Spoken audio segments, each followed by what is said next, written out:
जिला एपसर तरफर माननीय रनसाई मुसाहारि देवे एमएलए सारक आवेदन जनाब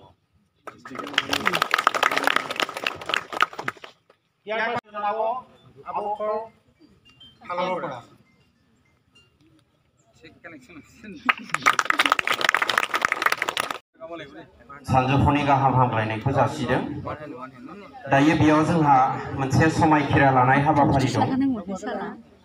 बेयाव गासै मोनबा बेयाव समायखिराखौ आङो फरायथिनानै होगोन जाहाथे बयबो आंनि उन उन बयबो बे समायखिराखौ लागोन। बयखौबो गावनि आखाइखौ सिगाङाव फारनैबो आखाइखौ सिगाङाव दोनहरनो थाखाय बयखौबो खावलायदों।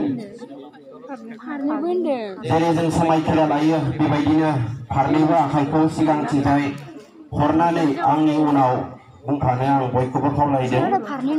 बेयाव जोङो भारत हादरा जे 75 बोसोरनिबो बारा जोङो दिनै उदांस्रि मोननो हाबाय। दा बेनिखायनो जोङो जोंनि हादरखौ मोनसे मोजां हादर दानायाव जोंनि हारिखौ बुहुमाव गेरेमसा हारि दानायनि थाखाय जोङो मोनसे समायखिराखौ जों बयबो लानो जाहाथे बयबो बाहागो लाफागोन।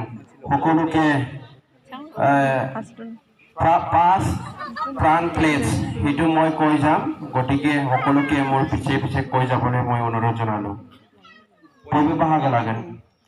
बेयाव लिरनाय दं जिउनि मोनबा समायखिरा। मोनसे जौगाखां भारत हादर दानायनि बिथिङाव आं आंनि बिबानखौ मावफुंनो समायखिरा लाबाय।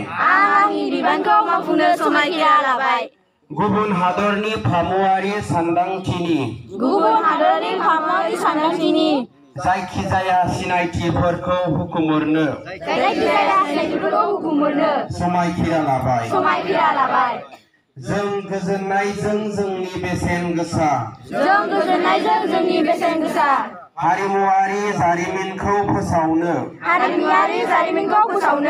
आरो संरैखा खालामनो समायखिरा लाबाय। हादरनि खौसेथि आरो थामोनथानि थाखाय जुजिनो समायखिरा लाबाय।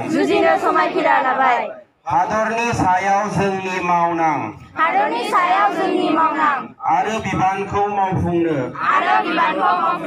आं समायखिरा लाबाय। जोंनि हादरनि जोहोलावफोरनि जिउ बाउसोमनायखौ मान होनो आरो हादरखौ रैखाथि होनाय आरो दावगाहोनायाव गावखौनो बाउसोमनो समायखिरा लाबाय।